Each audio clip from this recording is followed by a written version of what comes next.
রাজধানীর বনানীর এফআর টাওয়ারে ভয়াবহ আগুন, নিয়ন্ত্রণে কাজ করছে ফায়ার সার্ভিস, নৌ ও বিমান বাহিনী।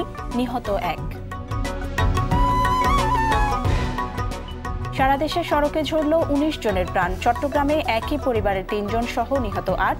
মাদারীপুরে নিয়ন্ত্রণ হারিয়ে বাস খাদে। এবং বন্ধ ঘোষণার পরও হল ছাড়েনি বরিশাল বিশ্ববিদ্যালয়ের শিক্ষার্থীরা। উপাচার্যের পদত্যাগ চেয়ে বিক্ষোভ।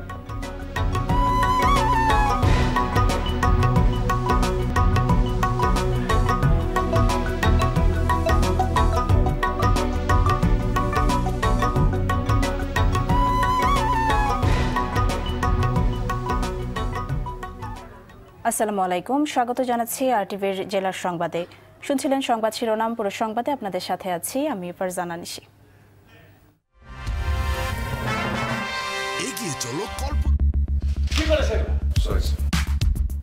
এবার বিস্তারিত সংবাদ। রাজধানীর বনানীতে এফআর টাওয়ারে ভয়াবহ আগুনের ঘটনায় এখন পর্যন্ত একজনের মৃত্যুর খবর পাওয়া গেছে। এছাড়া আহত হয়েছেন অর্ধশতাধিকের বেশি মানুষ। তবে হতাহতের বিস্তারিত তথ্য এখনও পাওয়া যায়নি। এদিকে আগুন নিয়ন্ত্রণে এখনও কাজ করে চলেছে ফায়ার সার্ভিসের ১৯টি ইউনিট। পরে এর সাথে যোগ দেয় নৌ ও বিমান বাহিনীর ফায়ার ইউনিট। বেলা ১:৪০টায় বনানীর ১৭ নম্বর সড়কে অবস্থিত এফআর টাওয়ারের ২২ তলা ভবনের ৯ তলায় আগুনের সূত্রপাত বলে জানিয়েছে ফায়ার সার্ভিসের কর্মীরা।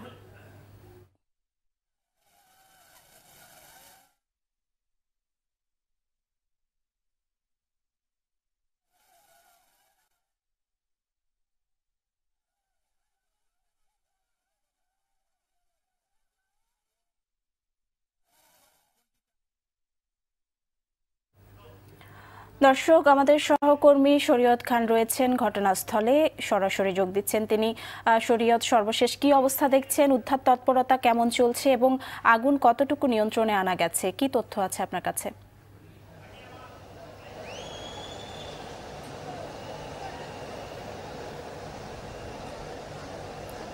আপনি জানেন যে এখানে আসলে দুপুর ১টার পর থেকে এখানে উদ্ধার তৎপরতা চলছে এবং এখনও সেই কার্যক্রম চলছে। আমরা দেখতে পাচ্ছি যে সেই উদ্ধার কার্যক্রমে ফায়ার সার্ভিসের পাশাপাশি নৌবাহিনী, সেনাবাহিনী তারা সকলেই এখানে যোগ হয়েছেন। এখন দেখা যাচ্ছে যে ইতিমধ্যে দেখা যাচ্ছে এই ভবনের ভেতরে আগুন কিছুটা বাড়ছে এবং মাঝামাঝি আবার কমে যাচ্ছে। এখনও কিছুক্ষণ আগে প্রচুর ধোঁয়া থাকলেও এখন ধোঁয়ার পরিমাণটা অনেক কমে গিয়েছে এবং এখনও 3টি মেশিনের সাহায্যে এখন পানি দেওয়া হচ্ছে এবং আরেকটি মাধ্যমে আসলে যে যারা জীবিত রয়েছেন উপরে তাদেরকে উদ্ধার করা হচ্ছে। আমরা কিছুক্ষণ আগে দেখেছি এখানে বেশ কয়েকবারই কয়েকজন করে উপর থেকে নামিয়ে আনা হয়েছে এবং তাদেরকে দ্রুত হাসপাতালেও নেওয়া হয়েছে এখানে। এবং আমরা এখানে একজনের নাম পেয়েছি, শাহাবুদ্দিন নামে একজন, তাকে এখানকারই একটি হাসপাতালে শাহাবুদ্দিন মেডিকেলে নেওয়া হয়েছে এবং আপনি দেখতে পাচ্ছেন যে এখানে গ্লাসগুলো আসলে ভাঙা হচ্ছে তার ভেতরে মানুষদের উদ্ধার করার জন্য। এবং আপনি দেখতে পাচ্ছেন যে এখানে অ্যাম্বুলেন্স এসছে এবং সেটি হলো কিছুক্ষণ আগে কয়েকজনকে উদ্ধার করা হয়েছে এবং তাদেরকে পাশের একটি ভবনের নিচতলায় আসলে প্রাথমিক চিকিৎসা দেওয়া হচ্ছে। এবং আমরা দেখেছি প্রাথমিক চিকিৎসা দেওয়ার জন্য ইতিমধ্যে বিভিন্ন হাসপাতাল থেকে ডাক্তাররা এবং রেড ক্রিসেন্টের কর্মীরাও এখানে এসেছেন। তারা মূলত যাদেরকে উদ্ধার করা হচ্ছে তাদেরকে প্রাথমিকভাবে চিকিৎসা দিচ্ছেন এবং চিকিৎসার পরপরই তাদেরকে আবার অ্যাম্বুলেন্সে করে দ্রুত হাসপাতালে নিয়ে যাচ্ছেন।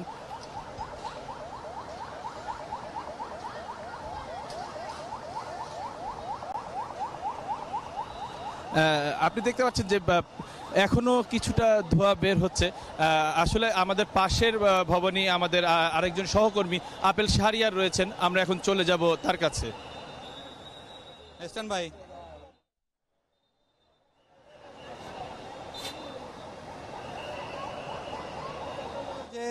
যে ভয়াবহ যে আগুন লেগেছিল সেই আগুনের ভয়াবহতাটা অনেকটাই কমে গেছে। আপনাকে যদি একটু দেখাই, আপনি দেখতে পাচ্ছেন যে আমি আছি এখন যে ভবনে আগুন লেগেছে তার সামনের একটি ভবনে।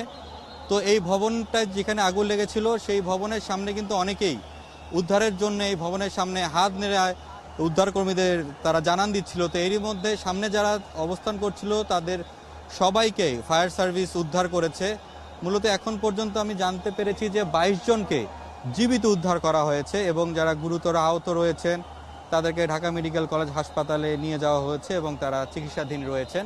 আর আপনি এখন দেখতে পাচ্ছেন যে মূলত উদ্ধার কার্যক্রম শেষ করার পর এখন তারা যেটা করছেন যে বিভিন্ন, আপনি দেখতে পাচ্ছেন সামনে কিন্তু সবগুলি কিন্তু গ্লাস দিয়ে ঢাকা ছিল এই ভবনটি, সেই গ্লাসগুলো ভেঙে ভেঙে তারা ওখানে পানি দিচ্ছেন এবং আগুনের যে ভয়াবহতা ছিল সেটি অনেকটাই কমে গেছে। এবং আমরা যেটা দেখতে পেরেছি যে আগুন লাগার কারণে মাঝে মধ্যেই যে ধোঁয়ার যে সৃষ্টি হচ্ছে, ভয়াবহ ধোঁয়া, সেই ধোঁয়া কিন্তু অনেকটাই কমে গেছে। তো এখন তারা ফোর্সলি, মানে সবচেয়ে দ্রুত সময়ের মধ্যে তারা পানি দিয়ে আরও কীভাবে এই ধোঁয়াটাকে নিবারণ করা যায় সেই বিষয়ে ফায়ার সার্ভিস চেষ্টা করছে। আর আপনাকে আরেকটি তথ্য দিয়ে রাখি যে এই ফায়ার সার্ভিসের পাশাপাশি সেনাবাহিনী, নৌবাহিনী এবং সিভিল ডিফেন্সের যারা রয়েছেন তারা এই উদ্ধার কাজে হাত লাগিয়েছেন। আর আপনি জানেন যে যেটি যেহেতু একটি বাণিজ্যিক এলাকা এবং এখানে কিছু বেসরকারি বেশ কয়েকটি প্রাইভেট ইউনিভার্সিটি রয়েছে, তো সেই ইউনিভার্সিটির শিক্ষার্থীরাও কিন্তু এখানে তাদের এই উদ্ধার কাজে হাত লাগাচ্ছেন এবং তারা সবাই মিলে সম্মিলিত প্রয়াসে, সম্মিলিত চেষ্টায় এই যে এখানে যে আগুন লেগেছে, ভয়াবহ আগুন, সেই আগুনের নিয়ন্ত্রণে আনার চেষ্টা করা হচ্ছে। এবং আমি বলে রাখি, যখন আগুনটি লাগে তো এর মধ্যে অনেকেই কিন্তু আপনার উপরতলা অর্থাৎ ছাদে দিয়ে আশ্রয় নিয়েছিলেন ছাদের মধ্যে। ছাদে এখনও অনেকে আছেন। আপনাকে যদি একটু দেখানোর চেষ্টা করি ছাদের দিকে, ভবনের একদম ছাদে, সেই ছাদেও কিন্তু হয়তো হ্যাঁ, আমরা আস্তে আস্তে দেখানোর চেষ্টা করছি ছাদের দিকে।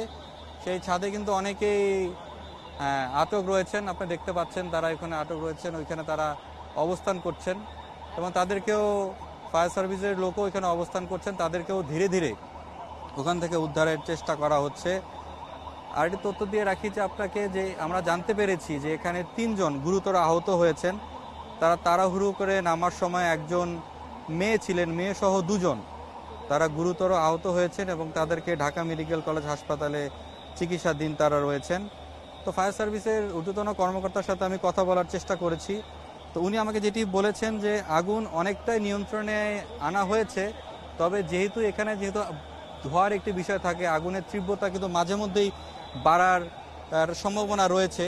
তো সেই বিষয়টি তারা গুরুত্ব সহকারে নিয়ে তারা সর্বোচ্চ চেষ্টা করছেন কিভাবে এই যে ধোঁয়া, যেটি মাঝে মধ্যে ধোঁয়ার যে সৃষ্টি হচ্ছে, সেই ধোঁয়াটাকে কিভাবে নিবারণ করা যায় সেটি চেষ্টা করছেন। আর এই ভবনের নিচে একটি রেস্টুরেন্ট রয়েছে, আমরা কিছুক্ষণ আগে দেখেছি যে সেই রেস্টুরেন্টের থেকে কয়েকটি সিলিন্ডার সেখান থেকে বের করে আনা হয়েছে। তো সেই সিলিন্ডারগুলো যদি বের করে নেওয়া না হতো, হয়তো বা আরও ওখানে যদি আগুনে স্পর্শ যদি লাগতো, তাহলে হয়তো বা ভয়াবহ পরিস্থিতির সৃষ্টি হতো।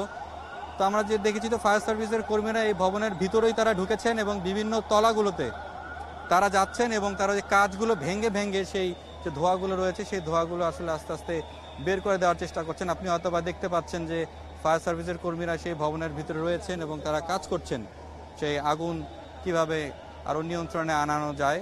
তো আপনি দেখছেন যে এখানে মাঝখানে যখন এই আগুন নেভানোর কাজ হচ্ছিল, মাঝখানে কিন্তু একটু পানির স্বল্পতা দেখা গিয়েছিল। তো তখন যেটি হয়েছে যে একটু মানুষের মাঝে আতঙ্ক সৃষ্টি হয়েছিল যারা ভিতরে আটকা পড়েছিল, তবে কিছুক্ষণের মধ্যেই সেই পানির যে স্বল্পতা ছিল সেটি সরবরাহ স্বাভাবিক হয়ে যায় এবং ফায়ার সার্ভিস তাদের অক্লান্ত চেষ্টায় যারা এই ভবনের আগুন নিয়ন্ত্রণে আনার চেষ্টা করছে। আপনি হয়তোবা দেখছেন যে এখনও তারা পানি দিচ্ছেন ভবনটির ভিতরে এবং বিভিন্ন তলায় তারা যাচ্ছেন এবং তলায় গিয়ে যে কেউ আরও ওখানে আছেন কিনা কি তারা এগুলো খুঁজছেন এবং খুঁজে তারা ধীরে ধীরে সবাইকে বের করে আনার চেষ্টা করছেন।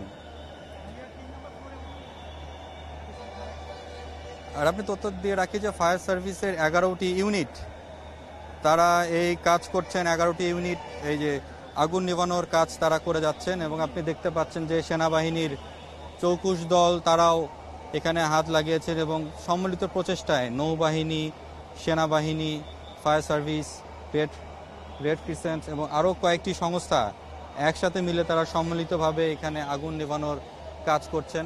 তো স্বস্তির বিষয় হচ্ছে, আপনি হয়তো দেখতে পাচ্ছেন যে শুরুর দিকে যে আগুনের ভয়াবহতা আমরা দেখিয়েছি, সেই ভয়াবহতা কিন্তু অনেকটাই কমে গেছে। এখন হয়তোবা তারা যেহেতু ভিতরে বিভিন্ন ফ্লোরগুলোতে অর্থাৎ তলাগুলোতে তারা যাচ্ছেন, সেখানে কেউ আসলে আটক রয়েছেন কিনা সেই জিনিসগুলো তাদেরকে খোঁজ খবর নিচ্ছেন। তবে আমরা যতটুকু জানতে পেরেছি যে এখন পর্যন্ত সবাইকেই তারা উদ্ধার করতে পেরেছেন। তারপরও তারা আরেকবার তারা বিভিন্ন তলাগুলোতে যাচ্ছেন এবং তারা দেখছেন যে এর ভিতরে আর কেউ ওখানে আটক আছেন কিনা। আর আমরা জানতে পেরেছি যে এখানে একজন বিদেশি নাগরিক অর্থাৎ শ্রীলঙ্কান একজন নাগরিক, উনিও এই ভবনের ভিতরে ছিলেন, উনিও আহত হয়েছেন, ওনাকেও ঢাকা মেডিকেল কলেজ হাসপাতালে চিকিৎসা দেওয়া হচ্ছে। আর আপনি দেখতে পাচ্ছেন যে উৎসুক জনতার ভিড়। মূলত এই ধরনের যখন ভয়াবহ আগুনের ঘটনা ঘটে বা কোনো ঘটনা ঘটে তখন সাধারণ মানুষের ভিড়ের কারণে অনেকটাই বেগ পেতে হয় যারা এখানে উদ্ধার কাজে নিয়োজিত থাকেন। তবে অনেকটাই এখানে যেহেতু আপনাকে বলেছি যে আশেপাশে ঢাকা প্রাইভেট ইউনিভার্সিটির অনেক স্টুডেন্ট রয়েছেন, তারা আসলে এই যে উৎসুক যে জনতা তাদেরকে তারা নিবৃত্ত করা অর্থাৎ তাদেরকে সরানোর কাজে তারা নিয়োজিত রয়েছেন, তাদেরকে সরিয়ে দিচ্ছেন। এবং আরেকটি তথ্য দিয়ে রাখি, আপনাকে হয়তো দেখতে পাচ্ছি যে ভবনের 6 তলায় আপনাকে দেখতে পাচ্ছি যে ফায়ার সার্ভিসের কর্মীরা তারা যে গ্লাসগুলো তারা ভাঙছেন, গ্লাসগুলো ভেঙে ভেঙে ওখানে যদি কোনো ধোঁয়া থাকে সেই ধোঁয়াগুলো তারা বের করার একটি সুযোগ করে দিচ্ছেন। অর্থাৎ মূলত আপনি দেখতে পাচ্ছেন যে যেটি হয়, যেখানে আগুন যদিও নিয়ন্ত্রণে আনা যায় তো ভিতরে যেহেতু অনেক জিনিসপত্র থাকে এবং ধোঁয়ার সৃষ্টি হয়ে থাকে, তো সেই ধোঁয়া থেকে আবারও নতুন করে আগুন লাগার একটি সম্ভাবনা থাকে। তো সেই বিষয়টি মাথায় রেখেই তারা, যেহেতু আগুন একদমই নিয়ন্ত্রণে আনা বলা যাবে না, কেননা হচ্ছে আপনি দেখতে পাচ্ছেন আমরা হয়তো একটু মাঝে মধ্যেই দেখি যে কিছু আগুনের ফুলকি আমরা মাঝে মধ্যেই দেখতে পাচ্ছি। তারপরে তারা আপ্রাণ চেষ্টা করে যাচ্ছেন এই যে এই বহুতল ভবনে যে আগুন লেগেছে সেই আগুন নিয়ন্ত্রণে আনার জন্যে। তো মূলত অনেকটাই আগুন নিয়ন্ত্রণে এসেছে। তারপরও বিভিন্ন ফ্লোরগুলোতে যারা রয়েছেন ফায়ার সার্ভিসের কর্মীরা সেসব ফ্লোরগুলোতে যাচ্ছেন এবং তারা চেক করতেছেন যে এর ভিতরে আরও কেউ আছে কিনা। তবে আপনাকে বলে রাখি যে স্বস্তির বিষয়টি হচ্ছে যে শুরুতে যে ভয়াবহ আগুনের লেগেছিল, তবে এখন আপনাকে বলে রাখি যে আগুন অনেকটাই নিয়ন্ত্রণে। হয়তোবা ধারণা করা হচ্ছে 1 থেকে 2 ঘন্টার মধ্যে পুরো জায়গাটিকে আসলে একটি স্বাভাবিক পর্যায়ে নিয়ে আসবেন ফায়ার সার্ভিসের কর্মীরা। তো নিশ্চয়ই এই ছিল আমার কাছে এখানকার সবশেষ পরিস্থিতি। আপেল এবং শরীয়ত, আপনাদের দুজনকে অসংখ্য ধন্যবাদ। আমাদের সাথে যুক্ত থাকবেন পরবর্তীতে, আপনাদের কাছ থেকে আরও তথ্য আমরা জেনে নিব। দর্শক, এতক্ষণ বনানী দুর্ঘটনাস্থল থেকে জানাচ্ছিলেন আমাদের সহকর্মী আপেল শাহরিয়ার এবং শরীয়ত খান। চলে যাচ্ছি পরবর্তী সংবাদে। দেশের বিভিন্ন জায়গায় সড়ক দুর্ঘটনায় 19 জনের মৃত্যু হয়েছে। এর মধ্যে চট্টগ্রামের লোহাগাড়ার জাঙ্গালিয়া এলাকায় কক্সবাজারমুখী রিল্যাক্স পরিবহনের বাসের সঙ্গে চট্টগ্রামমুখী মাইক্রোবাসের সংঘর্ষে একই পরিবারের 3 জন সহ 8 জন নিহত হয়েছেন। এ ঘটনায় আহত হন কমপক্ষে 20 জন। গতরাত 12:30টার দিকে এই দুর্ঘটনা ঘটে। নিহতদের মধ্যে সাদিয়া, তাসলিমা, হাসিনা, মমতাজ একই পরিবারের। তাদের বাড়ি কক্সবাজারের PM খালির নয়াপাড়া এলাকার। নিহতদের মরদেহ পরিবারের কাছে হস্তান্তর করা হয়েছে। আহতদের চট্টগ্রাম মেডিকেল সহ বিভিন্ন হাসপাতালে চিকিৎসা দেওয়া হচ্ছে।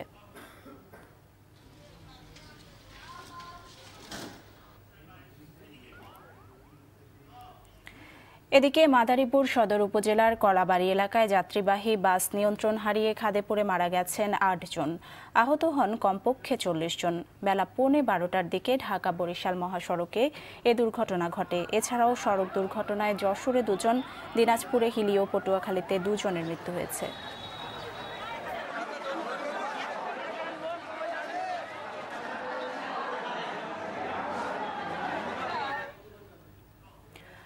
বর্তমান সরকার উন্নয়ন ও শিক্ষা বান্ধব সরকার, এমন মন্তব্য করলেন নোয়াখালী 2 আসনের সংসদ সদস্য আলহাজ মোর্শেদ আলম।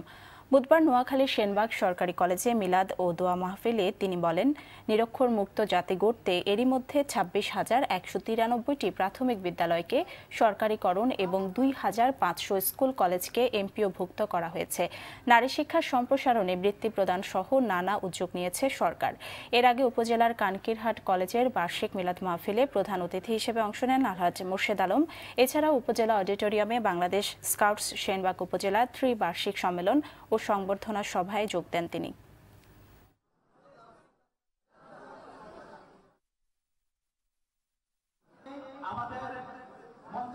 আওয়ামী লীগ সরকার একজন শিক্ষা বান্ধব সরকার এবং তোমরা আরো যারা নারী শিক্ষা উন্নয়নে প্রাথমিক থেকে উচ্চ মাধ্যমিক স্তর পর্যন্ত বৃত্তি প্রদান করেছে এই সরকার। 26,193টি প্রাথমিক বিদ্যালয়কে সরকারিকরণ করেছে, এটা তোমরা জানো। সারা দেশে প্রায় 2,500 স্কুল এবং কলেজকে এমপিওভুক্ত করা হয়েছে এই সরকারের আমলে। এইভাবে এই সরকার শিক্ষার্থীদের জন্য অনেক অনেক কিছু করেছে। উপাচার্যের পদত্যাগ দাবিতে তৃতীয় দিনের মতো আন্দোলন করছেন বরিশাল বিশ্ববিদ্যালয়ের শিক্ষার্থীরা।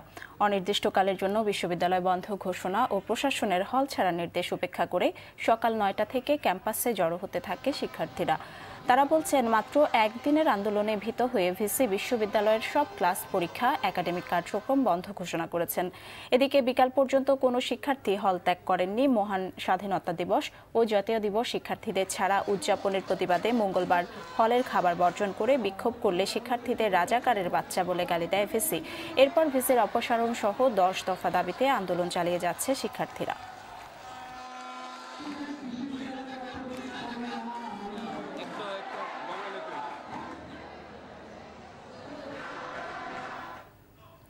দর্শক, জেলার সংবাদ এ পর্যন্তই। আমাদের পরের সংবাদ দেখার আমন্ত্রণ রইল। ধন্যবাদ সবাইকে।